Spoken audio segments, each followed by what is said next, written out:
Okay, at this point, we've decided to open up for questions and answers, and we do this as a panel of the speakers here. So all the speakers have to come up here and field your questions. Do you want me to? You want to moderate this?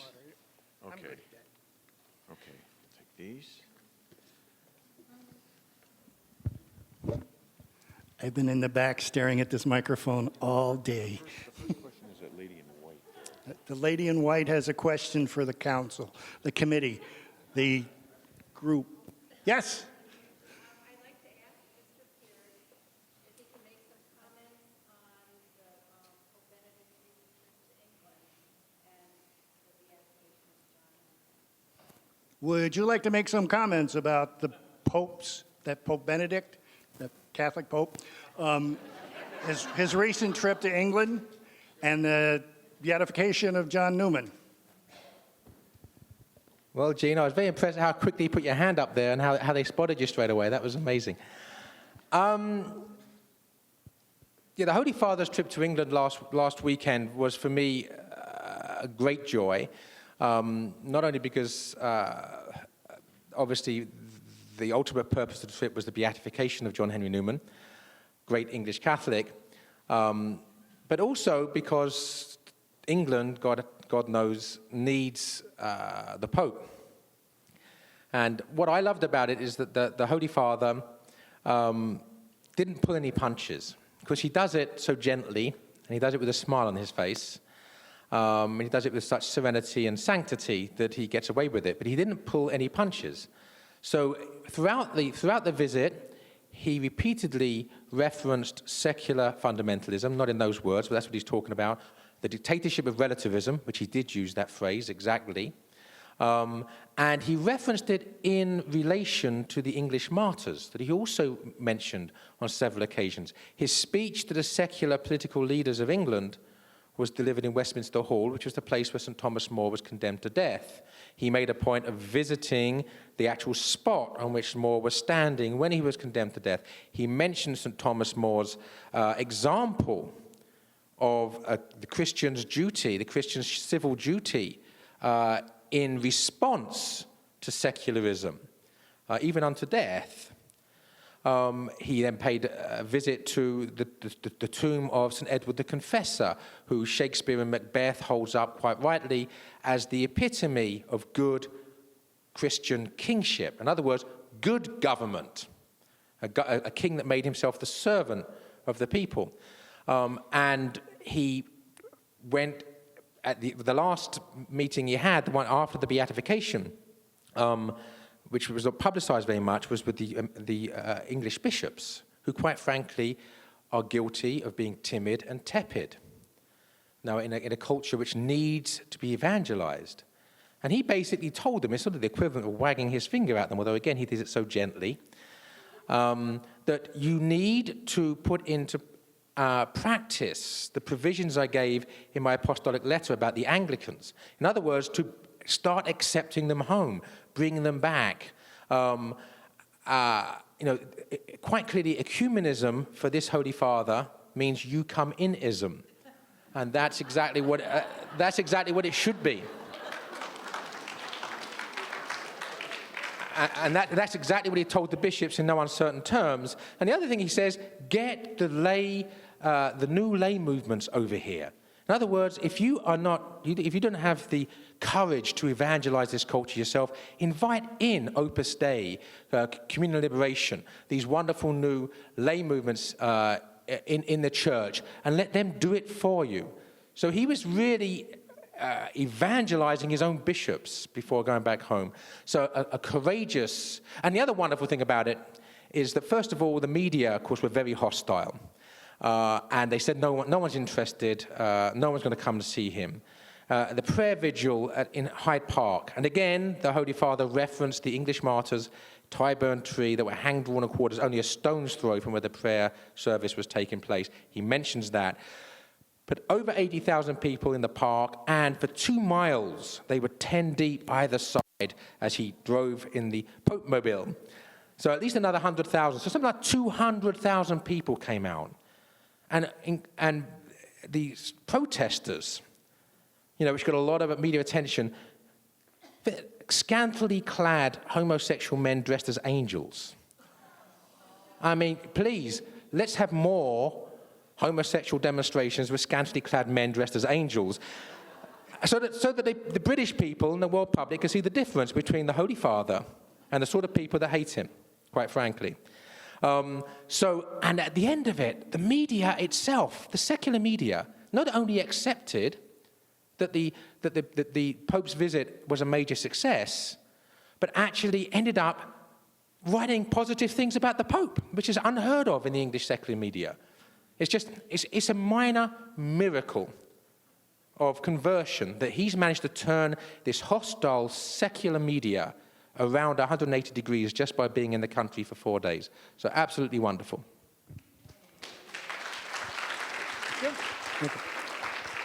An observation I saw is I saw a headline that said that the Pope was the first Pope to visit that cathedral over there, the big one with the guy, Westminster Abbey, yeah. And I was just thinking that that's probably because we hadn't realized they were going to steal it in the first place.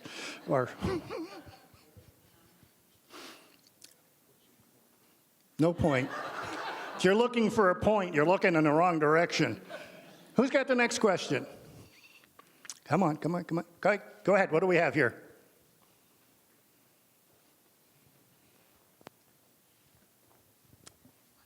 I had a long-winded question for Joseph Pierce. I'm not sure I should ask it. I guess my question for Joseph Pierce is, how do we get North Americans to buy North American products instead of toxic Chinese products? And for Gary, I wanted to ask, how does he feel about homeschooling? Okay. So we go back over here to Mr. Pierce, who will, of course, give his short-winded answer. Well, the first thing we need to remember is that the most powerful vote that we have is with our dollar bills. Because you vote every now and again in the election, but you vote every day with your money. So we have to be sure that we're spending our own money appropriately and persuading other people to spend their own money appropriately. So buy local products as far as possible. Don't buy products made in China as far as possible. It's not always possible, of course, but at least we should be trying to make it possible. And let me just one quick anecdote about this. A friend of mine, this might actually classify as being cruel to one's own children, but a friend of mine took his children to Walmart and said, "This is your lucky day," he says. He took them to the middle of the toy department of Walmart. "This is your lucky day. You've got 15 minutes. Anything you can find here that's made in the United States, I'll buy for you." So these starry-eyed children, of course, running around frantically, finding everything made in China. And eventually, after 15 minutes, they found some plastic American flags that were actually made in the USA. And he bought it for them. Now, I think that's cruelty, but it taught them a lesson, and I think a very valuable one. I think good thoughts about homeschooling. My doctoral dissertation was on homeschooling and how writing was taught in homeschooling. And even since then, it's gotten, I did a case study, and ever since then, it's gotten better because the materials are there, there's a market share, it's a service economy, and those are the kinds of things that really benefit homeschooling. So.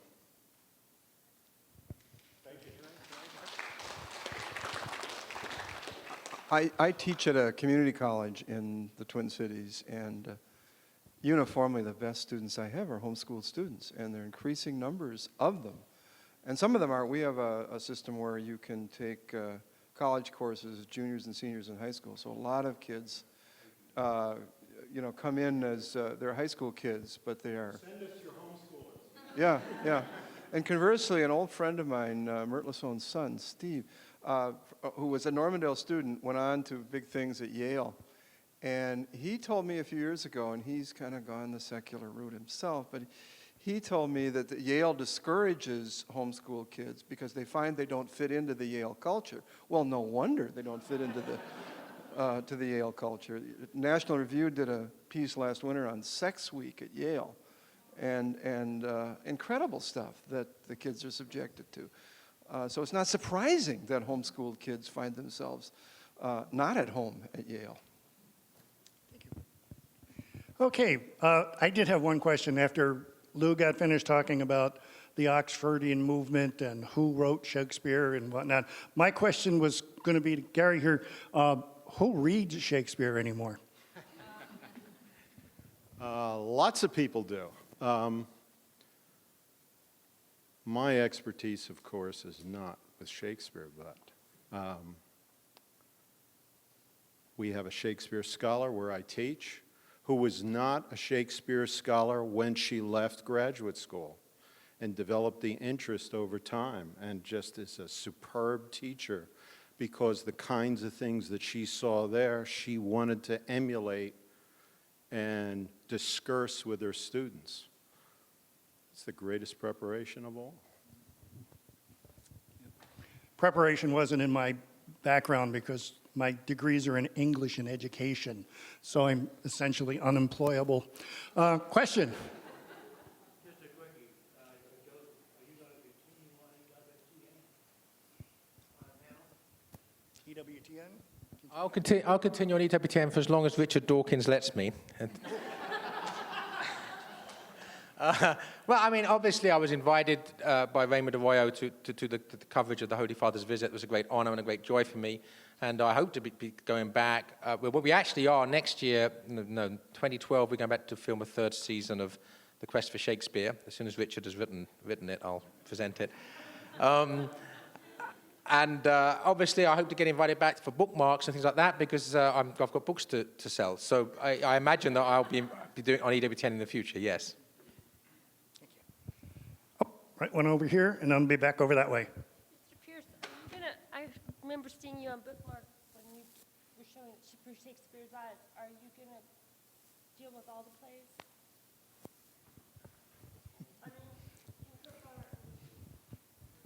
Well, I mean, obviously, I've still got to write about another 33 plays or something, which I think with the number of people we're employing now to write my books, we should be able to do in about 5 or 6 months. So,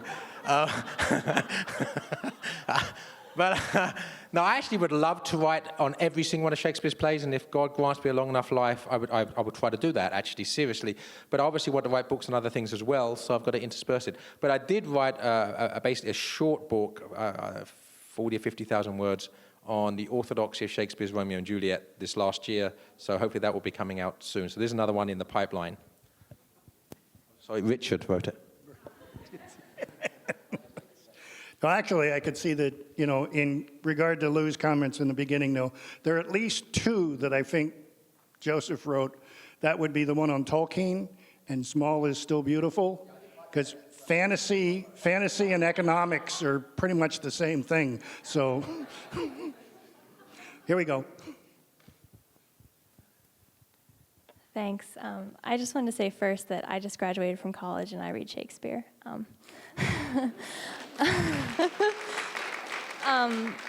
But this question is for Dr. Hafer. I get that there's been no golden age of education, but has the quality of the college education gone down, do you think, as a result of anyone being able to go?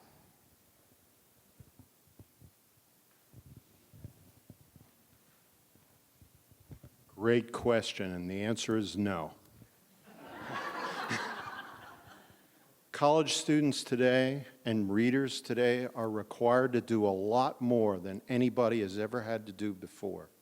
You have more genres. You have more media types. You have the web. It's more and more writing. The proposition that came through from various business cycles is the age of paper is over. There's more paper being produced now than even Germany did after World War I. More pencils, more pens. In fact, a longitudinal study of writing that was completed 5 years ago showed that the #1 mode of writing for students in college was writing letters, not email. That's a pretty significant study over 20 years. What does it mean? It means we have to keep doing what we're doing, because literacy is more and more. There are all kinds of different sorts of literacies, but to be able to read a manual, I encourage my students, read magazines, try this. Have you tried writing every day? In my class, students come in, we write every day, they write in duplicate. They give me 1 copy, then they discuss it. I write with them.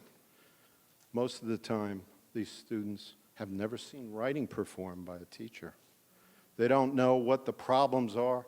I bring in my manuscript, I bring writers in, I show them how writing is real messy, and then out of it, something beautiful. Thank you. Let's see. Over this side this time. I have a question for anyone who could answer this. If there was no golden age of education, why does everyone think there is? Dale, you want to take that one? I'll be glad to take that. For the same reason, there are a lot of myths. We heard a lot about myths today. There's the myth, and this was just revealed in a research study last week, maybe even saw it in a newspaper. Our local paper carried it. 90% of people in America believe there's such a thing as learning styles, that there are kinetic learners, that there are visual learners, that there are auditory learners. Now, that's not to say we don't privilege one over the other. Like, for instance, if I'm studying the map of Missouri and I want to know where the city is, I want to use a visual piece. But that research was fabricated 40 years ago. We know it's not true. We've known it for 40 years. I do not know of a cognitive scientist who studies this kind of thing that will sign on to it. And yet, it persists. Okay? I'll give you 2 quick examples. One is, last semester, before I got the teaching award, a student came to me and said she really wanted to talk to me right away. It was very important. So I made time for her. I teach very early in the morning because that's when writers write. I write first, and then we have class. She said, I have to get out of your class because my learning style does not permit me to learn in the mode in which you're teaching.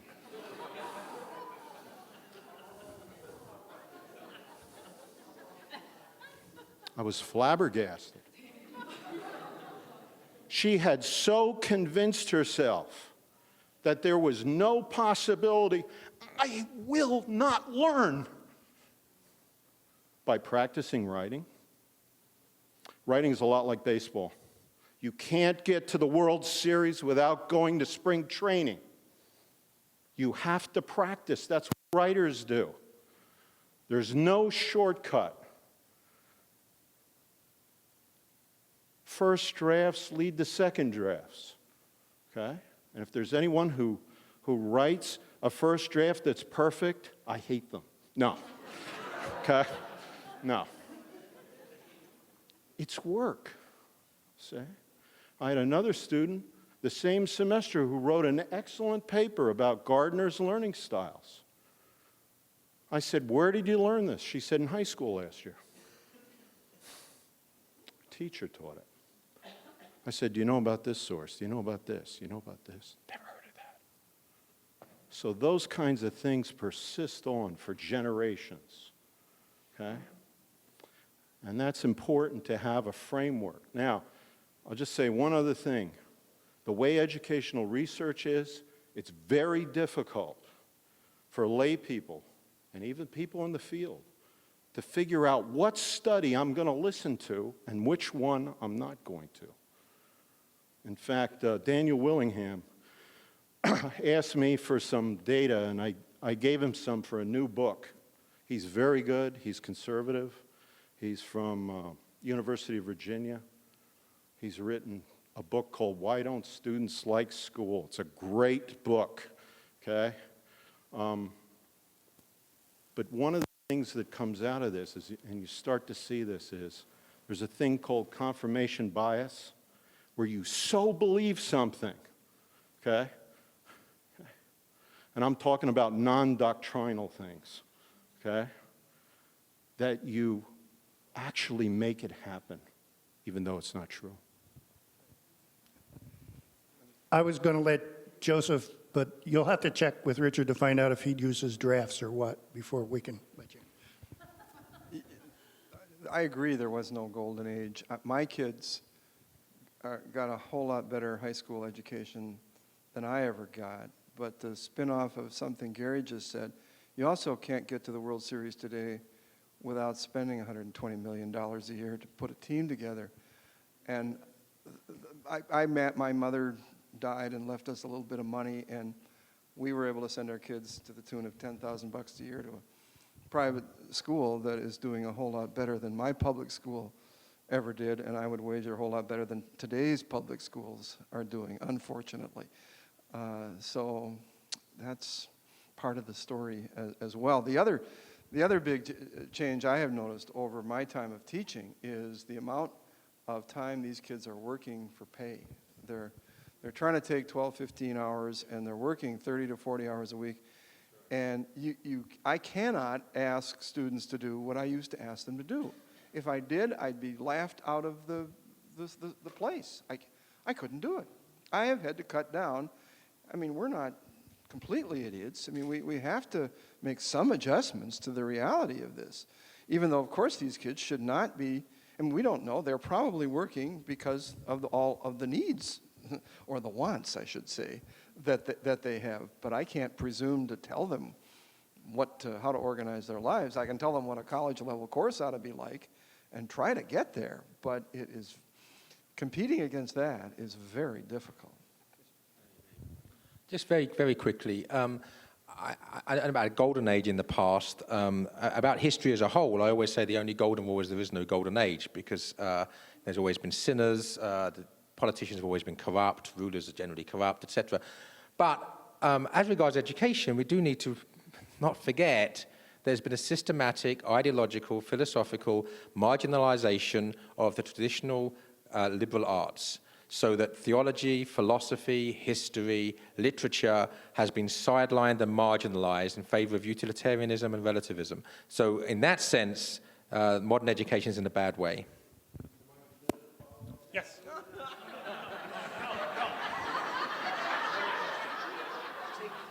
One more question.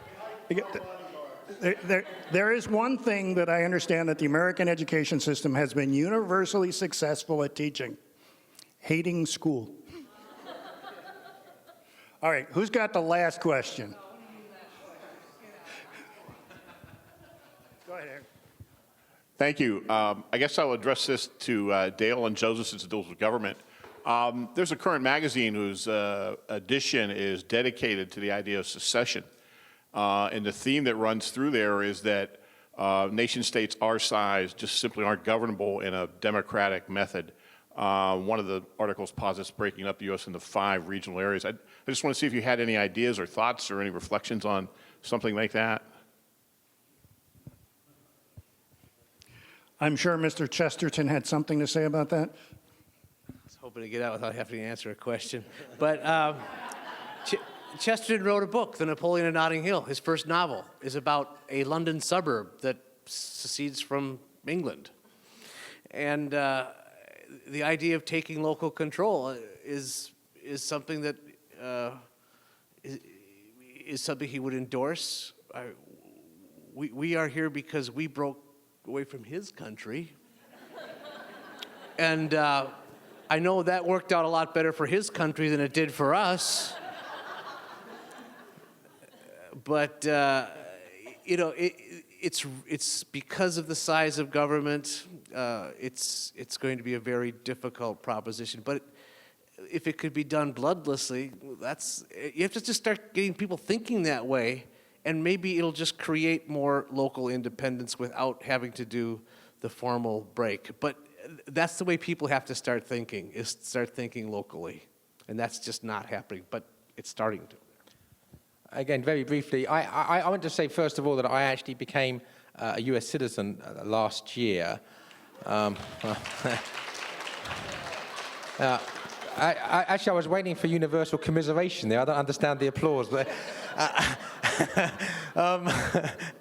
but the key thing for me from that is I don't really think I should start having become a U.S. citizen less than 12 months ago, saying the sooner we all secede from the United States, the better. It's a bit like Tony Blair becoming a Catholic and then within 2 weeks lecturing the Pope about how the Holy Father's got the church wrong. It's a bit arrogant. But what I would say is that it is very important for local government to be restored, for states' rights to be restored. And, you know, obviously we have to hope that can be done without bloodshed. But any magazine, any think tank, any books that are making people think about the fact that the democratic system we're living in is becoming less and less democratic, and we have to restore democracy, is a good thing. So perhaps not secession per se, but certainly making people think about those things is very good. I was doing Chesterton with Dale down in North Carolina last March, and as Chesterton, this just came to me all of a sudden. I said, at the rate we're going under Obama, maybe the day will come when the South will secede from the Union to avoid slavery. Joe, you became American citizen last year? I did. I thought we killed that amnesty thing. Let's see, I guess that's it with the questions? Okay, well, all right. All right, so, one other thing. Dale, you mentioned that we separated from Great Britain. That was in 1776, for those of you who have been educated in the American system. Okay? And the reason was King George, which it turns out had nothing to do with the ruler of Great Britain, but rather to the fact that the only ale available in the United States was a brand called King George. And it was English ale, and we were just sick and tired of that stuff.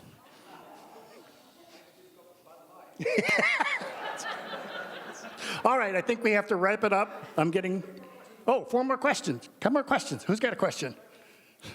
Let's see, I got a student over here. Either that or he's very young. Thank you. Yes, this question is open to anyone who would like to respond, although it's very much in light of your comment on the liberal arts education, Joseph Pierce. I would like any of you who are willing to comment on the deterioration of the authentic classical liberal arts education tradition and the role in which it might play in sort of righting what's wrong with the world. Okay, we have a jump ball here. Dale's got it. Well, just quickly. No. Yeah. We just started Chesterton Academy in Minneapolis, a classical high school.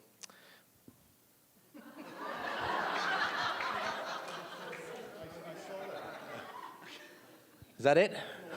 Well, as someone should make some effort to actually answer your question here. No, I mean, what Dale's doing and what the school, St. John Bosco's doing here, I think is an example of, again, local subsidiarity, local families getting together. In Greenville, South Carolina, where I live, about 20 years ago, 12 families got together because they were horrified by the state of the parochial schools down there and the high school, public schools down there. About 12 parents got together with about 12 kids between them and started St. Joseph's Academy. And now there's over 500 students at it. It's in the top 100 schools in the country. It's got the Catholic liberal arts right at the heart of the core. And of course, on the higher education level, you know, Christendom College, Thomas Aquinas College, Ave Maria University, Franciscan University, Steubenville, University of Dallas. So it's about taking these local initiatives, starting these schools up, and ensuring that the Catholic liberal arts are at the heart of an authentic education. Now, if that's only on the margins of the main education system, that's fine, because all you have to do is just to carry the torch, pass it on, and let those people go out and carry the torch and pass it on. Of course, you realize that Joseph's definition of a core Catholic curriculum is an entire semester of Joseph Pierce's works. which, which only includes about half of his stuff. Dale, I was reading in Chesterton magazine a month or two back a very interesting article you wrote about big business, big government as it related to health care. And I wonder if you could just comment on that, please. The interesting thing is that the healthcare crisis really came about first because of big business getting involved with healthcare. When healthcare became an industry, that was its downfall. And then when they realized it was getting too expensive to pay for, so they tried to create health insurance. And health insurance made it even more expensive. The cost of medicine went way, way up because of insurance, also unsustainable. So the government had to bail out the health insurance industry, which is what it felt compelled to do with the latest nationalized health care. Ironically, Chesterton argued against national health care 100 years ago, because he said what it does is it tries to treat everyone as if they're a patient. Everyone becomes a patient. You cannot sustain a system that is trying to treat everyone as a patient. So the basis of health care has to be health carelessness. That when you're healthy, you're not supposed to be treated as a patient or acting like a patient, and so the basic argument we made in the magazine was there was a time when medicine was affordable, and we have to get back to that, where it can actually go in and get treated and pay for it. Because you used to be able to do that. A broken arm was something that you could afford to pay for. Now it's $12,000 to set a broken arm. An ingrown toenail costs $2,000 now. Ingrown toenails should not cost $2,000. I'm just saying. The one thing about the current health system, if you really think about it, is that we as patients aren't really patients. The contract is between the insurance company and whoever's paying for the insurance. Our relationship to the doctor is the same as our pet's relationship is to the vet. And it's getting to the point where we have as much control over what's done to us. Something tells me if the puppies that you're taking in to be neutered had a chance to say something about it, if they're paying for their own insurance, I think we'd have fewer neutering going on. Got a question here in the back. Of course, they're moving to doing that to us now, so. I thought it would be nice to hear from Dale, a little more on, just if you had anything about, bringing the joy of democracy versus like the anger that we get a lot. And just if you had anything. And from Joseph about some of the organizations that you mentioned in your talk, how to raise awareness. I mean, as a teacher, maybe if you have, just from your background, if you have any idea how to raise awareness among U.S. Americans in particular, and about some of these organizations.